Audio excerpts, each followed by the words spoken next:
अस्सलाम वालेकुम, hopefully your fine. आज के इस वीडियो में हम कंप्यूटर साइंस पार्ट 2 का चैप्टर नंबर 9 जो है वो स्टार्ट करेंगे। तो इस चैप्टर में काफ़ी ज़्यादा टॉपिक्स हैं। तो इस वीडियो में हम जो है वो पहले जो 4 टॉपिक्स हैं जिसमें हमारे पास आइडेंटिफायर और इसकी टाइप्स आ जाती हैं, कीवर्ड्स क्या होते हैं, वेरिएबल्स क्या होते हैं और नेमिंग वेरिएबल्स के रूल्स क्या होते हैं। ये पहले 4 टॉपिक्स जो हैं वो आज इस वीडियो में जो है वो हम कवर करेंगे। सबसे पहले हम देख लेते हैं कि आइडेंटिफायर है क्या चीज़। An identifier is the name given to the variable, constant, function और label in the program। तो इसका सिंपल ये है कि प्रोग्राम के अंदर जब हमने कोई भी लेबल देना होता है, कोई फंक्शन हम यूज़ करते हैं या हम कोई कांस्टेंट यूज़ करते हैं, कोई वेरिएबल यूज़ करते हैं, तो हम क्या करते हैं, हम उसको हमने जो है वो एक नाम जो है वो देना होता है जिसे हम बोलते हैं आइडेंटिफायर। अगर हम रियल टाइम की अगर एग्जांपल लें, रियल लाइफ की, तो जैसे कि आपका जो नाम है वो क्या है, एक आइडेंटिफाइड है। अब आपकी क्लास है, क्लास में डिफरेंट जो है वो स्टूडेंट हैं और आपका नाम जो है वो क्या होगा, एक आइडेंटिफाइड होगा। अगर किसी ने आपको बुलाना है तो वो क्या करेंगे, आपके नाम से जो है वो आपको बुलाएंगे। अब इसी तरह जब भी हम प्रोग्राम करते हैं, हम प्रॉब्लम को सॉल्व करते हैं, तो हम वेरिएबल्स बनाते हैं, फंक्शंस बनाते हैं, तो अब हम क्या करते हैं, हमने फंक्शंस उन कांस्टेंट और उन वेरिएबल्स को क्या करना होता है, कोई ना कोई नाम जो है वो देना होता है। नेक्स्ट पढ़ लेते हैं, feature represent in all computer language.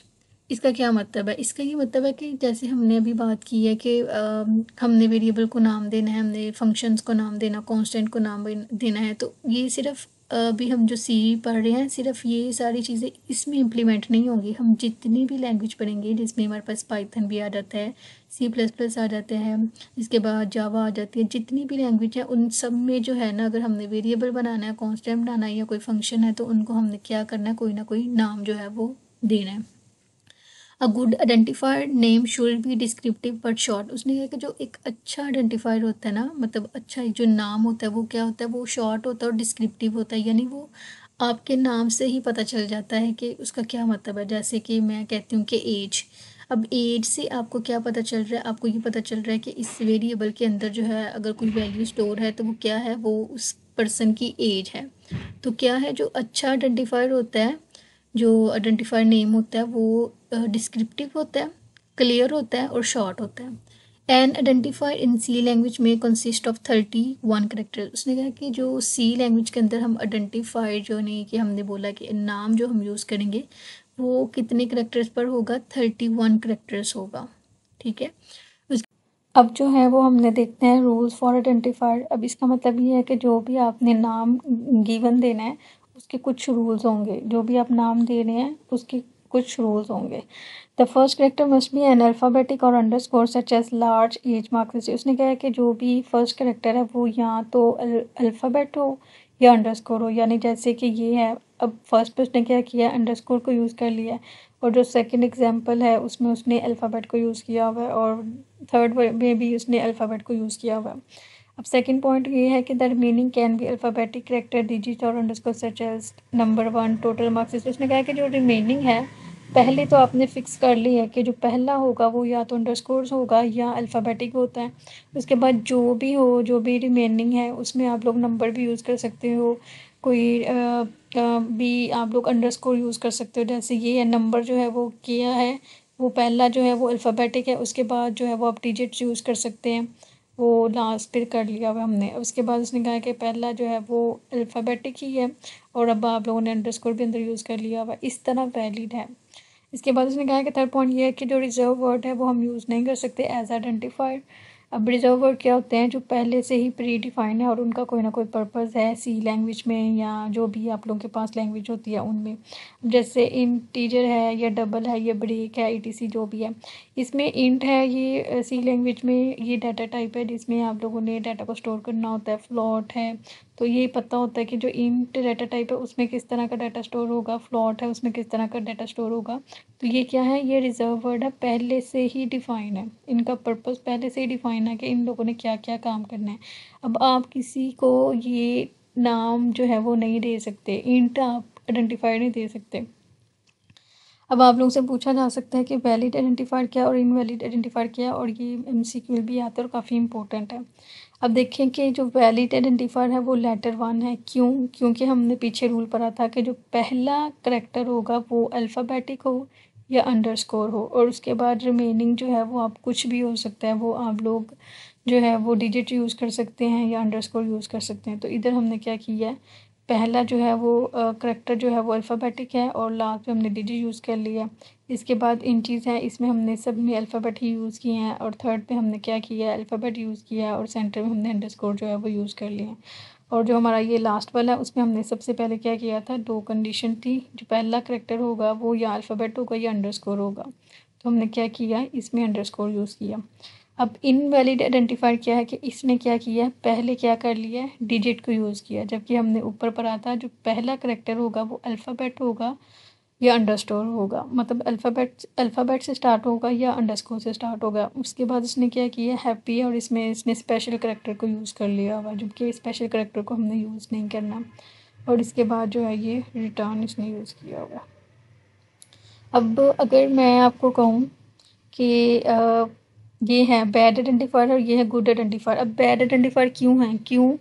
देखें कि हमने कहा है इंट ए। अब ए आपने नाम तो शॉर्ट कर लिया है, जैसे कि हमने कहा था कि वो शॉर्ट होना चाहिए और डिस्क्रिप्टिव होना चाहिए, तो शॉर्ट तो है, लेकिन ए को देख के आपको समझ नहीं आ रही कि ए क्या है या एक्स क्या है।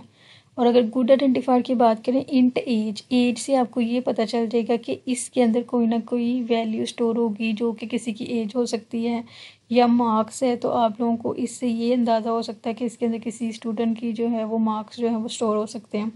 तो अब ये है बैड आइडेंटिफायर और ये है गुड आइडेंटिफायर। अब इसको देख के आपको समझ नहीं आ रही कि ये क्या है, लेकिन इसको देख के आपको समझ आ जाएगी। एक तो ये शॉर्ट भी है और ये डिस्क्रिप्टिव भी है, इसका क्लियरली आपको समझ आ रही है कि एज क्या है, मार्क्स क्या है। इसके बाद आ जाती है हमारे पास टाइप्स आ जाती है आइडेंटिफायर की, और ये इंपॉर्टेंट शॉर्ट क्वेश्चन है। आप लोगों से पूछा जाता है कि स्टैंडर्ड आइडेंटिफायर क्या है और यूज़र आइडेंटिफायर क्या है।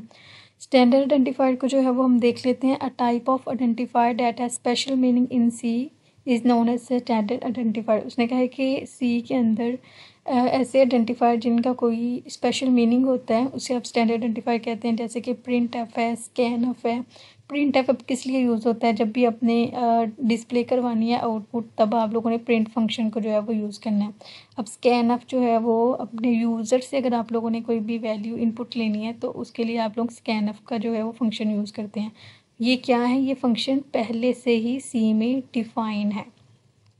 उसके बाद है user identifier. A type of identifier that is defined by the programmer is known as a user identifier. उसने कहा है कि ये आइडेंटिफायर जो है वो जो प्रोग्रामर होता है, यानी वो जो प्रोग्राम लिख रहा होता है, वो डिफ़ाइन करता है, अपनी मर्ज़ी से कोई भी नाम रख लेता है। जैसे अभी हमने रखा था मार्क्स, किसी भी वेरिएबल का नाम जो है वो मार्क्स रखा अपनी सहूलत के लिए, एज है वो अपनी सहूलत के लिए ये नाम रख लिया। तो ये है user identifier. The user define identifier as store data and program result. अब उसने कहा कि जो यूज़र डिफाइन आइडेंटिफायर्स हैं वो क्या करते हैं, वो डाटा को स्टोर करते हैं, किसी प्रोग्राम के रिजल्ट को स्टोर करते हैं। अगर जो है वो हम इसको समझें एक रियल एग्जांपल से, तो आप ऐसे देखें कि आप किसी भी कॉलेज वगैरह में एडमिशन लेते हैं तो क्या होता है, वहाँ पे एक रोल नंबर का जो है वो एक सिस्टम होता है, यानी जो भी स्टूडेंट रहता है वो उसको रोल नंबर जो है वो अलॉट करते हैं।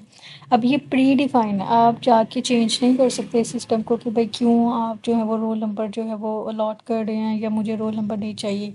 क्या है, वो प्री डिफाइंड एक सिस्टम है जिसमें उन्होंने स्टूडेंट को रोल नंबर जो है वो देने होते हैं। दूसरा जो यूज़र आइडेंटिफायर है उसमें आप लोग देख लें, जैसे आपका कोई भी दोस्त है तो आप क्या करते हैं, उसका कोई ना कोई निक नेम रख लेते हैं, ये आपके अपने हाथ में है।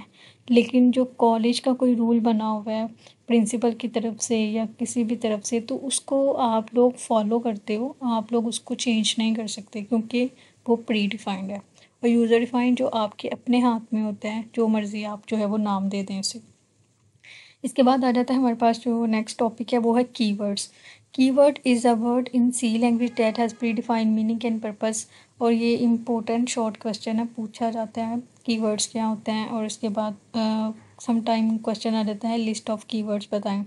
तो कीवर्ड्स क्या है सी लैंग्वेज में, इसका प्री डिफाइंड मीनिंग होता है और इसका कोई ना कोई पर्पस होता है। Also known as reserve word, और रिजर्व वर्ड भी बेसिकली इसे ही कहते हैं जिसका पहले से ही कोई मीनिंग है और पर्पस है, उसे आप लोग आइडेंटिफायर में यूज़ नहीं कर सकते। आप लोगों से एमसीक्यू में ये पूछा जा सकता है कि क्या आप रिजर्व वर्ड्स को एज अ आइडेंटिफायर यूज़ कर सकते हैं, तो बिल्कुल भी नहीं, क्योंकि हमने पीछे रूल्स पढ़ा था कि हम रिजर्व वर्ड को एज आइडेंटिफायर जो है वो यूज़ नहीं कर सकते। Can not be use for any other purpose, reserve word को किसी और पर्पज़ के लिए हम यूज़ नहीं कर सकते। वो रिटन इन लोअर केस, जितने भी आप लोग रिजर्व कीवर्ड देखोगे वो क्या होंगे, लोअर केस में। जैसे ऑटो देख लें, ब्रेक देख लें, जितने भी हैं वो सारे लोअर केस में हैं। The total number of keywords is 32। अब आप लोगों ने ये एमसीक्यू लाता है आइडेंटिफायर में, आप लोग ने जो करेक्टर होते हैं वो 31 होते हैं और टोटल नंबर ऑफ कीवर्ड्स आएंगे तो वो 32 होंगे। और समटाइम बच्चे ऐसे करते हैं कि वो कीवर्ड्स में 31 को करेक्ट कर देते हैं, जबकि कीवर्ड्स 32 होगा और आइडेंटिफायर के जो करेक्टर होंगे वो 31 होंगे। इसको आप लोगों ने डिफरेंस देखना है। अब इसमें डिफरेंट जो है वो कीवर्ड्स हैं जो कि हम आगे जो है वो पढ़ेंगे। अभी आप लोगों ने इसमें से जो है वो नाम याद कर लेने हैं, auto, break, case, character, constant, continue, ये नेक्स्ट हम पढ़ेंगे सारे। इसके बाद आ जाते हैं हमारे पास के वेरिएबल्स क्या होते हैं। Variable is a name, memory location और मेमोरी सेल। वेरिएबल क्या है, ये किसी भी मेमोरी लोकेशन का नाम होता है, या आप लोग कह सकते हैं कि ये मेमोरी सेल है। Store programs, input data and computational result during execution. इसमें ये क्या करते हैं, वेरिएबल क्या करता है, किसी भी इनपुट डाटा को स्टोर करता है, या आप लोग कह लें कि कोई भी रिजल्ट निकलता है तो वो उसको क्या करता है, स्टोर करता है। The value of a variable can change during program execution. उसने कहा है कि प्रोग्राम की एग्जीक्यूशन के दौरान, जब हम प्रोग्राम चला रहे होते हैं उस दौरान हम वेरिएबल की वैल्यू चेंज कर सकते हैं, लेकिन वेरिएबल का नाम आप लोग कभी भी चेंज नहीं कर सकते ड्यूरिंग एग्जीक्यूशन। इस चीज़ को आप लोगों ने याद करना है, अपने माइंड में रखना है कि वैल्यू चेंज होगी लेकिन नाम जो है वो चेंज नहीं होता। ये भी आप लोगों के पास एमसीक्यू में आता है। If a new value is stored in the variable it replace the previous value, the variable are create in RAM. ये भी पूछा जाता है कि वेरिएबल कहाँ पे क्रिएट होते हैं, रैम में होते हैं, हार्ड डिस्क में होते हैं, कहाँ पे होते हैं। तो आपको पता होना चाहिए कि जब वेरिएबल क्रिएट होते हैं वो रैम में होता है। इसके बाद आप लोगों को एग्जांपल अगर मैं वेरिएबल के दें तो ये देखें कि एक बॉक्स बना हुआ है जिसमें उसका नाम है, वेरिएबल नाम है, उसके अंदर क्या है, कंटेंट ऑफ वेरिएबल क्या है, इसकी वैल्यू स्टोर है, और वो कहीं ना कहीं वेरिएबल का कोई ना कोई एड्रेस होता है वहाँ पे वो स्टोर है। अगर आप लोग एग्जांपल लें तो अगर आप लोगों के घर फ्रिज है तो अब फ्रिज जो है वो वेरिएबल का नाम होगा और उसके अंदर जितना भी चीज़ें स्टोर हैं, जिसमें आपके खाने पीने की जो भी चीज़ें स्टोर हैं वो क्या होगी, वो कोई ना कोई वैल्यू स्टोर होगी। और एड्रेस क्या मतलब, वो आपको पता है कि वो किचन में पड़ी होगी, या किसी कुछ लोग होते हैं उनके घरों कमरे में कोई भी जो जहाँ भी वो रहते हैं वहाँ पड़ी होती है। तो क्या है, जो नाम होगा वो वेरिएबल का नाम होगा, जो उसके अंदर चीज़ स्टोर होगी उससे हम कहेंगे कि उसकी वैल्यू है, और वो जिस जगह पे पड़ी होगी उससे एड्रेस कहेंगे।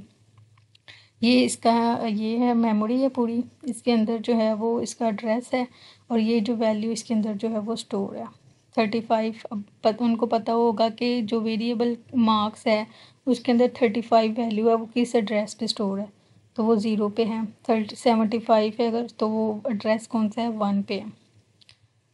अब हम जो है वो ये भी देख लें, name of variable identifier that represent a memory location. ये जो वेरिएबल का नाम होता है वो किसी भी मेमोरी लोकेशन को रिप्रेजेंट कर रहा होता है। एड्रेस क्या होता है, जहाँ पे वेरिएबल की जो वैल्यू है या लोकेशन है वो पॉइंट कर रहा होता है। और जो कंटेंट ऑफ वेरिएबल्स हैं, जो भी उस मेमोरी लोकेशन के अंदर जो वैल्यू स्टोर होती है वेरिएबल की, वो उसको रिप्रेजेंट कर रहा होता है। इसके बाद रहते हैं कि रूल्स बताएं वेरिएबल। जब भी आप लोगों ने वेरिएबल्स बनाते हैं या वेरिएबल्स के नाम रखते हैं तो उसके कुछ रूल्स होते हैं, वही रूल्स हैं जो पीछे आप आइडेंटिफायर के लिए पढ़ के आए हैं, कोई भी रॉकेट साइन है, सेम वही चीज़ है।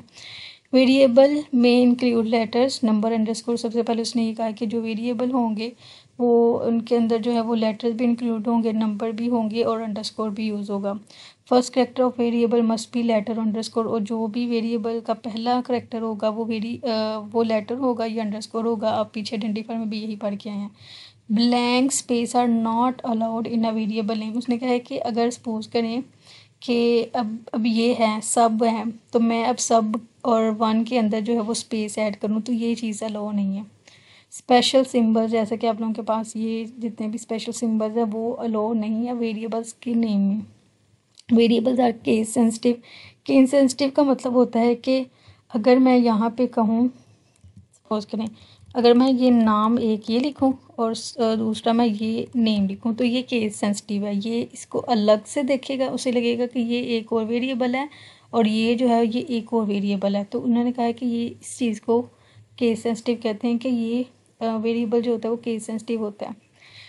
मतलब इस चीज़ आपकी इस गलती से जो है ना वो मिस्टेक हो सकती है प्रोग्राम में। Reservoirs can not be use in a variable name. फिर रूल्स में यही आ जाता है कि वेरिएबल के लिए जो है वो आप लोगों ने रिजर्व वर्ड नहीं यूज़ करने। A variable can be declare only for one data type. जो भी वेरिएबल होगा उसको आप लोगों ने क्या करना है, एक जो डाटा टाइप है वो उससे डिक्लेयर करना है। डाटा टाइप क्या है वो आगे हमने जाके पढ़ना है क्या है। अभी सिर्फ जितना जितना आपको कॉन्सेप्ट मिल रहा है उतना आप करें।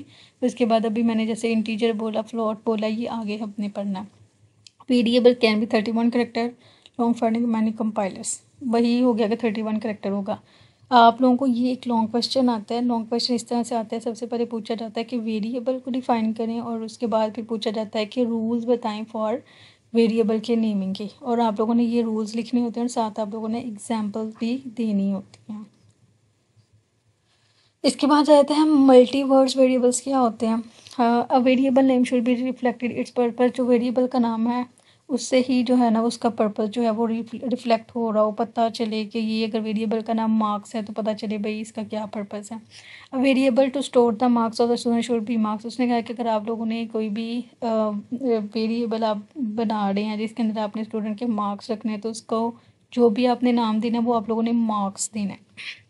डिस्क्रिप्टिव वेरिएबल्स नेम में इंक्लूड मल्टीपल वर्ड। उसने कहा कि जो डिस्क्रिप्टिव वेरिएबल होते हैं मानी जो क्लियर वेरिएबल के नाम होते हैं उनमें मल्टीपल वर्ड्स का यूज़ जो है वो किया जाता है। Two convention use in the meaning variables. ये दो कन्वेंशन जो है वो वेरिएबल के नेम में यूज़ की जाती हैं। Capitalize the first letter of each word. उसने कहा कि जो भी वेरिएबल का पहला वर्ड होगा वो कैपिटल होगा। जैसे कि ये आई है, ये कैपिटल है, और इसके बाद जो दूसरा हम यूज़ कर रहे हैं वर्ड वो रेट है, तो आर इससे हम कैपिटल लिख रहे हैं। उसके बाद टोटल सेल्स का हम यूज़ कर रहे हैं तो टोटल का टी हम कैपिटल रख रहे हैं, उसके बाद सेल्स का भी कैपिटल रखें। इस केस को हम पता क्या बोलते हैं, इस केस का नाम है पास्कल केस। ये आप लोगों ने याद रखना है कि जिस वेरिएबल का पहला जो लेटर है ना, हर वर्ड का जो पहला लेटर अगर कैपिटल होगा तो उस केस को हम पास का केस कहते हैं। The use of underscore character as a space. उसने कहा है कि इसके बाद दूसरा जो केस है उसमें हम जो है वो क्या करते हैं, अंडरस्कोर का यूज़ करते हैं, तो उसको हम क्या करते हैं, उस केस को हम स्नेक केस कहते हैं। Use one convention construct the program. उसने कहा है कि आप लोगों ने एक ही जो है वो यूज़ करनी होती है कन्वेंशन, यानी या आप ये यूज़ करें या ये यूज़ करें। कन्वेंशन का मतलब होता है कोई एक रूल आप लोगों ने फॉलो करना है। ये नहीं है कि आप लोग किसी जगह पे ये यूज़ कर रहे हो और किसी जगह पे ये यूज़ कर रहे हो। या अगर आपने पास्कल केस यूज़ करना है तो पास्कल ही यूज़ करना है, अगर स्नेक केस यूज़ करना है तो स्नेक केस ही यूज़ करना है। ये हैं आप लोगों के पास जो है। इसके बाद आप लोगों के पास है कि वैलिड वेरिएबल कौन से हैं, इनवैलिड वेरिएबल्स कौन से हैं। ये आप लोगों के पास जो है वो आता है एमसीक्यूज़ में। ये इनकम जो है वो एक वैलिड वेरिएबल है। डबल क्या है, ये एक रिजर्व वर्ड है, ठीक है, कीवर्ड है। इसको आप लोग एज अ वेरिएबल का नेम यूज़ नहीं कर सकते। Keyword can not be use as a variable name. इसके बाद टोटल मार्क्स है, इसे आप लोग क्या है, हमने पीछे पढ़ा था कि इसके अंदर स्पेस नहीं होनी चाहिए, लेकिन इन दो वर्ड्स के दरमियान स्पेस है तो ये भी इनवैलिड है। उसके बाद जो है वो एवरेज केस है, तो हमने पढ़ा था कि अंडरस्कोर आप यूज़ करें लेकिन हाइफन नहीं, लेकिन इसमें क्या है, हाइफन। उसके बाद आप लोगों के पास है सेकंड ट्राई। लेकिन अगर हमने बात की थी नेमिंग की तो हमने कहा था यहाँ अंडरस्कोर हो, यहाँ हो कैपिटल पहला लेटर। उसके बाद हमने कहा था स्पेशल सिंबल्स हमने नहीं यूज़ करने हैं। उसके बाद जो मैक्स स्पीड है ये वैलिड है। माई डॉट स्कूल जो है वो इनवैलिड है क्योंकि हमने डॉट तो पढ़ा ही नहीं था। इसके बाद है रोम हैश जो है वो इनवैलिड है क्योंकि हमने स्पेशल सिंबल का यूज़ नहीं करना। नंबर ऑफ़ स्टूडेंट जो है वो वैलिड है। होप सो कि आप लोगों को जो है वो वीडियो अच्छी लगी होगी। अगर इसमें कोई भी किसी भी किस्म की कोई भी कन्फ्यूजन हो आप कमेंट बॉक्स में जो है वो पूछ सकते हैं। Thank you.